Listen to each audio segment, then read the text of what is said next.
Kajian Kitab.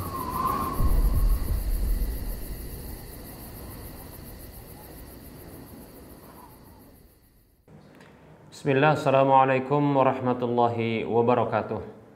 Innal hamdalillah nahmaduhu wa nasta'inuhu wa nastaghfiruh wa na'udzu billahi min shururi anfusina wa min sayyiati a'malina. May yahdihillahu fala mudilla lahu wa may yudlilhu fala hadiyalah. Wa ashhadu an la ilaha illallah wahdahu la syarika lah. Wa ashhadu anna Muhammadan abduhu wa rasuluhu sallallahu alaihi wasallam. Qala Allah tabaraka wa ta'ala, ya ayyuhalladzina amanu taqullaha haqqa tuqatih wa la tamutunna illa wa antum muslimun. Ya ayyuhan nasu taqu rabbakumul ladzi khalaqakum min nafsin wahidah wa khalaqa minha zawjaha wa bassa minhuma rijalan katsiran wa nisaa'a. Wattaqullaha alladzi tasaaluna bihi wal arham, innallaha kana 'alaikum raqiba. Ya ayyuhalladzina amanu taqullaha wa qulu qawlan sadida yuslih lakum a'malakum wa yaghfir lakum dhunubakum. Wa may yuti'illaha wa rasulahu faqad faza fawzan 'azima. Amma ba'd. Fa inna asdaqal hadisi kitabullah wa khairal huda huda Rasulillah sallallahu alaihi wasallam wa syarral umuri muhdatsatuha wa kullu muhdatsatin bid'ah wa kullu bid'atin dhalalah wa kullu dhalalatin finnar. Alhamdulillah, segala puji hanya untuk Allah, salawat dan salam tak lupa kita ucapkan untuk Rasulullah sallallahu alaihi wasallam. Para pemirsa Rosyad TV dan para pendengar Radio Medan Mengaji serta para pemirsa media-media sunnah yang turut serta menyiarkan kajian ini. Kita lanjutkan bahasan berikutnya, masih di dalam kitab Minhajul Muslim di bab yang keempat tentang ibadah, dan kita masuki di bahasan baru, yaitu terkait dengan sholat dalam kondisi safar, atau ya pembahasannya adalah tentang mengqashar salat dan menjamak salat. Sedikit kita akan bahas tentang safar. Safar secara bahasa maknanya adalah qat'ul masafah, yaitu memotong jarak, ya, dan lawannya adalah mukim. Baik para hamba Allah rahimani wa rahimakumullah, safar secara istilah maknanya adalah khurujul insani min watanihi qasidan makanan yastaghriqu al-masiri masafatan ma, yaitu keluarnya seseorang dari tempat domisilinya untuk menuju satu tempat yang menghabiskan atau menempuh perjalanan jarak tertentu. Baik para hamba Allah rahimani wa rahimakumullah, hanya saja para ulama mereka berbeda pendapat ya tentang penentuan dari safar tersebut. Apakah safar itu ditentukan dengan jarak, apakah dengan waktu, demikian. Baik para hamba Allah rahimani wa rahimakumullah. Baik, hal yang terkait dengan safar adalah ibadah sholat, juga termasuk ibadah puasa, ya. Baik para hamba Allah rahimani rahimakumullah, kita akan bahas ya terkait yang menjadi kekhususan bagi safar itu adalah mengqashar sholat. Para hamba Allah rahimani rahimakumullah, qashar ya secara bahasa maknanya adalah al-habsu, yaitu menahan. Qashar secara bahasa maknanya adalah ya al-habsu, yaitu menahan. Baik para hamba Allah rahimani wa rahimakumullah. Adapun secara syar'i, maksud dari qashar adalah, dan sedikit kita akan sempurnakan pembahasan tentang mengqashar salat ini. Baik para hamba Allah rahimani warahmatullah, sedikit kita mengulang terkait dengan definisi qashar. Tadi secara bahasa sudah kita sebutkan, qashar ini maknanya adalah al-habsu, yaitu menahan. Adapun secara syar'i adalah kondisi salat yang berjumlah 4 rakaat itu menjadi 2 dalam kondisi safar. Ya, baik itu safarnya dalam kondisi aman maupun ada rasa takut. Baik para hamba Allah rahimani wa rahimakumullah. Dari definisi yang kita sebutkan ini menunjukkan bahwasanya qashar tidak berlaku bagi salat maghrib dan salat subuh. Qashar tidak berlaku bagi salat maghrib dan salat subuh, karena maghrib itu berjumlah 3 disebut dengan sulasiyah, adapun subuh itu 2 rakaat disebut dengan sunaiyah. Demikian. Pemberlakuan qashar hanya berlaku bagi salat-salat yang berjumlah 4 dan itu kekhususan dalam kondisi safar. Baik para hamba Allah rahimani warahmatullah, dalil untuk hal ini ya adalah firman Allah Subhanahu wa taala di dalam surah An-Nisa ayat 101. Allah berfirman, a'udzu billahi minasyaitonir rajim. Wa idza darabtum fil ardi falaysa 'alaikum junahun an taqsuru minas shalah. Kata Allah tabaraka wa taala, yang artinya Allah berfirman, dan apabila kalian menempuh perjalanan di permukaan bumi ini, maka tidak ada dosa atau tidak mengapa bagi kalian untuk meringkas dari sholat itu, memendekkan dari sholat tersebut. Demikian. Begitu juga hadis Nabi Shallallahu Alaihi Wasallam yang dikeluarkan oleh Imam Muslim dalam kitab Sahihnya, Abu Daud, Tirmidzi dan Nasai dalam ketiga kitab sunan mereka. Nabi Shallallahu Alaihi Wasallam bersabda ketika ditanya tentang mengqashar salat, maka beliau menyatakan, sadaqatun tasaddaqallahu biha alaikum faqbalu sadaqatahu. Itu adalah sedekah yang Allah dengannya bersedekah kepada kalian, maka terimalah sedekahnya. Demikian. Baik para hamba Allah rahimani wa rahimakumullah. Demikian pula Rasulullah Shallallahu Alaihi Wasallam senantiasa melakukan qashar salat tatkala beliau bersafar. Ya, tidaklah beliau melakukan sebuah perjalanan safar kecuali beliau mengqashar salat beliau bersama dengan para sahabat di dalam perjalanan tersebut. Demikian. Nah, ini menunjukkan bahwasanya disyariatkannya mengqashar salat itu. Baik para hamba Allah rahimani wa rahimakumullah. Hanya saja perlu diketahui para hamba Allah rahimani wa rahimakumullah, para ulama mereka berbeda pendapat tentang hukum mengqashar salat. Apakah wajib ataukah dia tidak wajib? Ya, apakah itu syarat ataukah tidak? Baik para hamba Allah rahimani warahmatullah, para ulama mereka berbeda pendapat tentang hukum mengqashar salat yang berjumlah 4 dalam kondisi safar. Pendapat menjadi 2, terbagi menjadi 2. Yang pertama, pendapat yang mengatakan bahwasanya mengqashar salat hukumnya adalah rukhsah, dispensasi. Jadi boleh-boleh saja untuk memendekkan, meringkas salat yang berjumlah 4 menjadi 2. Seperti contohnya duhur 2 rakaat, asar 2 rakaat, isya 2 rakaat. Demikian. Ini pendapat jumhur ulama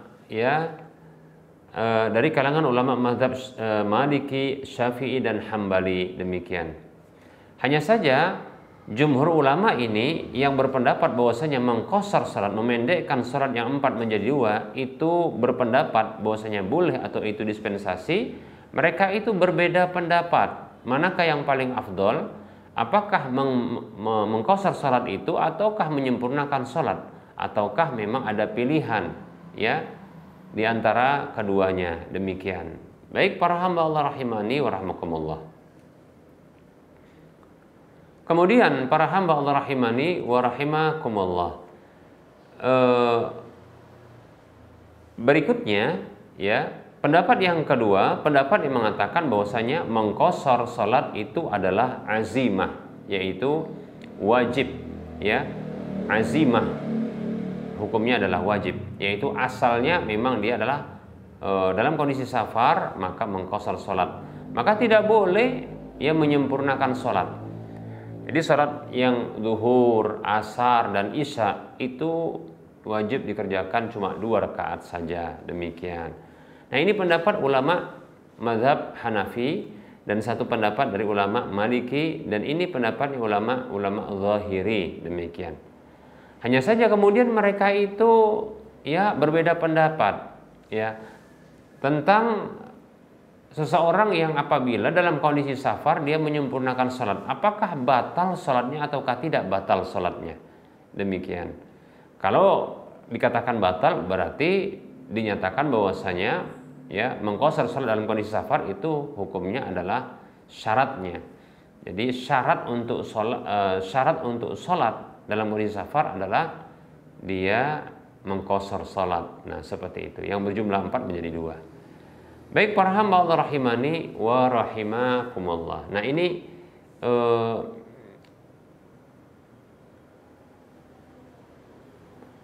perbedaan pendapat di kalangan para ulama terkait dengan hukum ya mengqashar salat tersebut. Mengqashar salat yang berjumlah 4 dalam kondisi safar. Baik para hamba Allah rahimani wa rahimakumullah.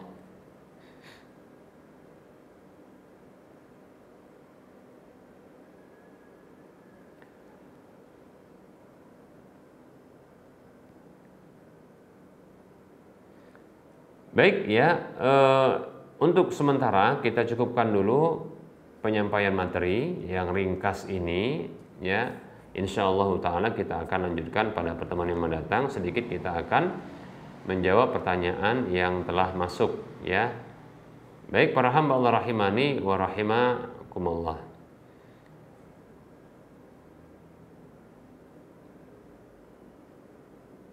Ada pertanyaan.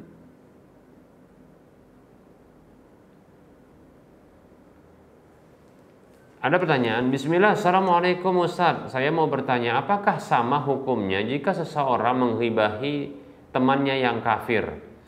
Apakah orang tersebut bakal merugi seperti halnya ia menghibahi saudaranya yang muslim?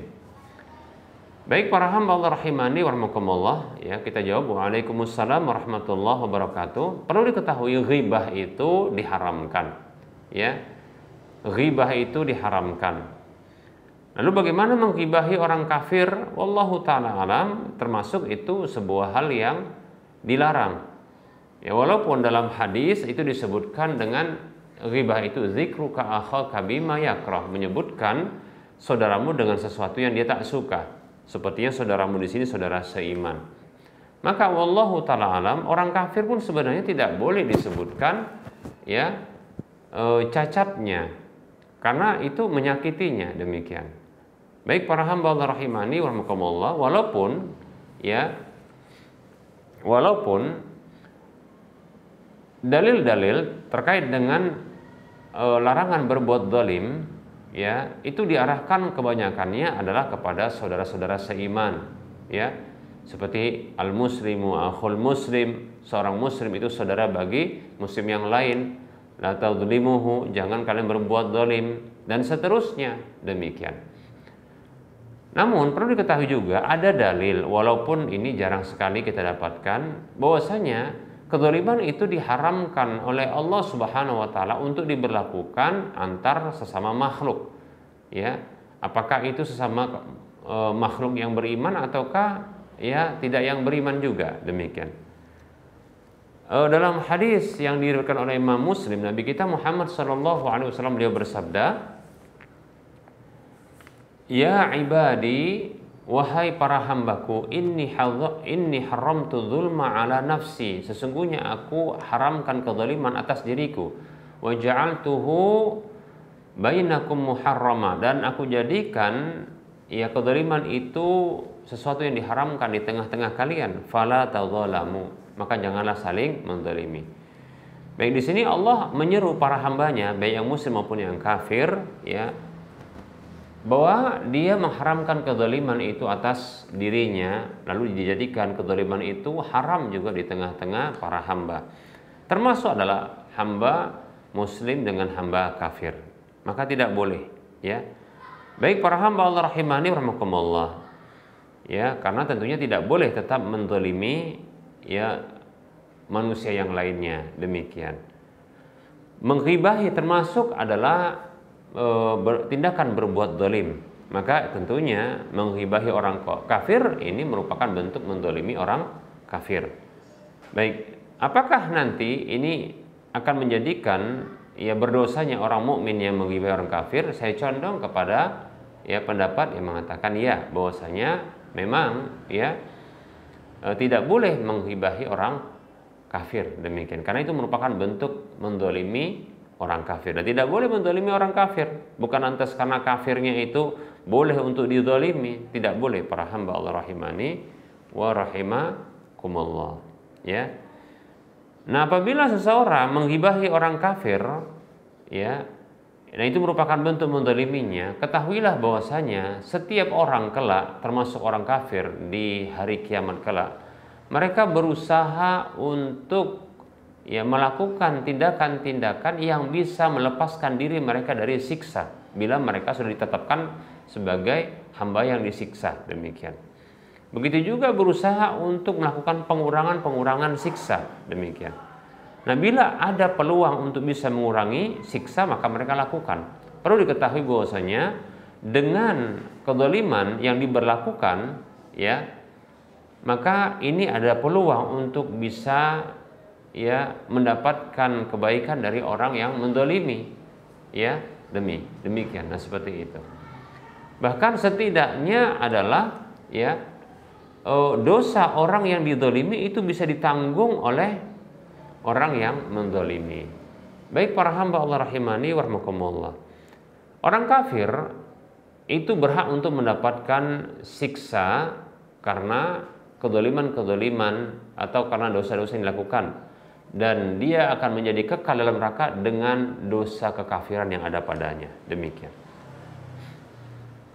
Adapun tingkatan siksa dan azab baginya, bagi orang kafir tersebut, itu tentunya disesuaikan dengan pelanggaran-pelanggaran yang dilakukan orang kafir tersebut. Adapun kekafirannya itu menjadikan dia kekal dalam neraka. Jadi tingkatan level siksanya itu ditentukan dengan dosa yang dilakukannya. Baik. Nah, apabila dia bisa mengurangi level siksaan bagi dia, ya, menjadi di bawah. Kenapa? Karena ternyata dia dizalimi. Maka setidaknya ya dosa yang ada padanya itu bisa dikurangi dengan cara ya dengan cara mentransfernya, ya, karena ada orang yang berbuat zalim kepadanya. Oleh karenanya para hamba Allah rahimani rahimakumullah, ya, jangan pernah menzalimi orang kafir. Kenapa? Karena sesungguhnya orang kafir pun akan mencari peluang untuk bisa mengurangi siksaan itu bagi dirinya. Wallahu ta'ala a'lam.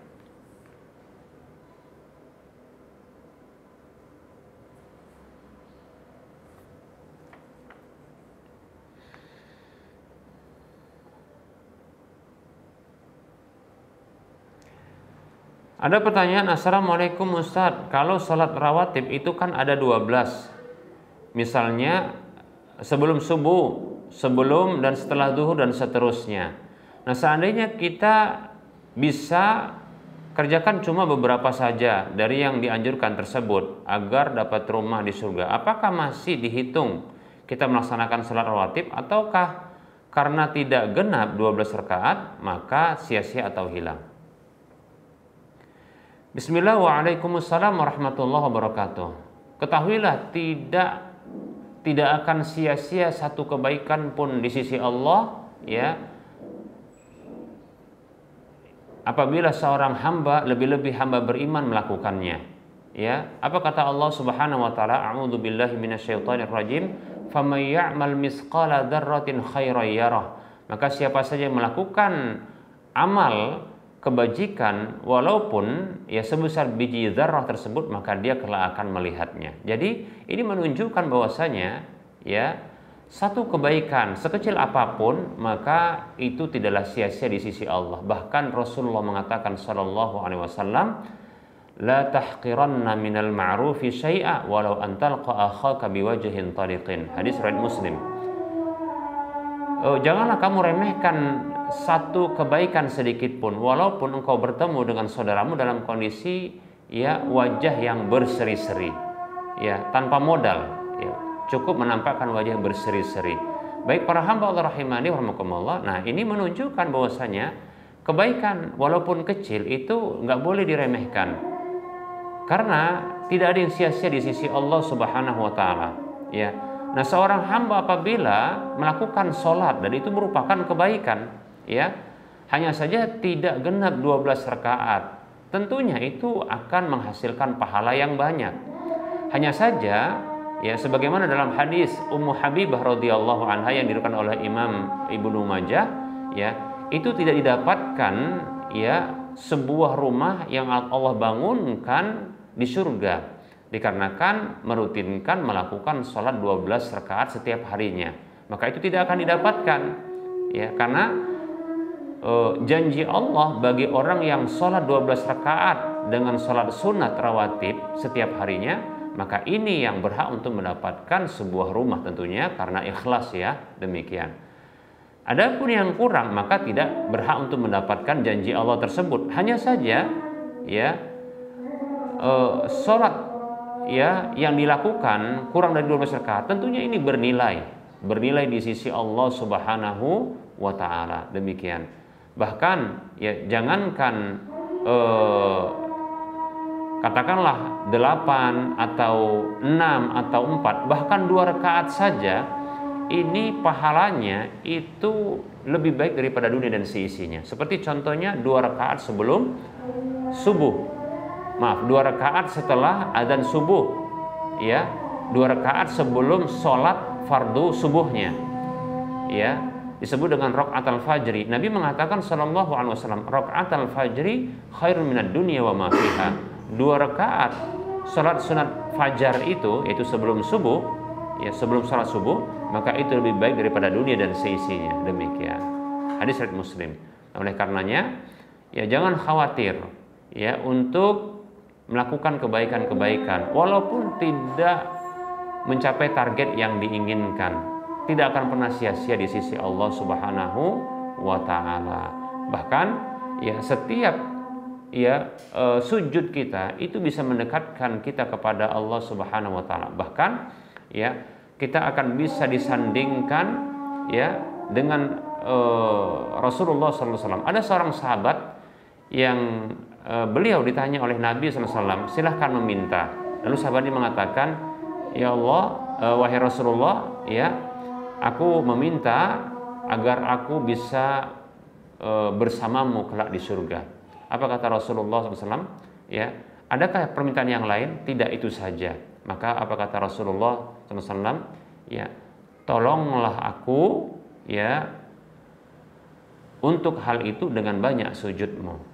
Demikian, tolonglah aku, ya, untuk hal itu dengan banyak sujudmu. Artinya dengan banyak sujud kita akan bisa dekat dengan Rasulullah kelak di surga. Demikian, wallahu ta'ala a'lam. Baik para hamba Allah rahimani wa rahimakumullah, barangkali cukup yang bisa kita sampaikan pada pertemuan kali ini. Tentunya dalam penyampaian ini banyak kekurangan dan kesalahan. Ya, kepada Allah saya mohon ampun dan kepada para jamaah sekalian saya mohon maaf.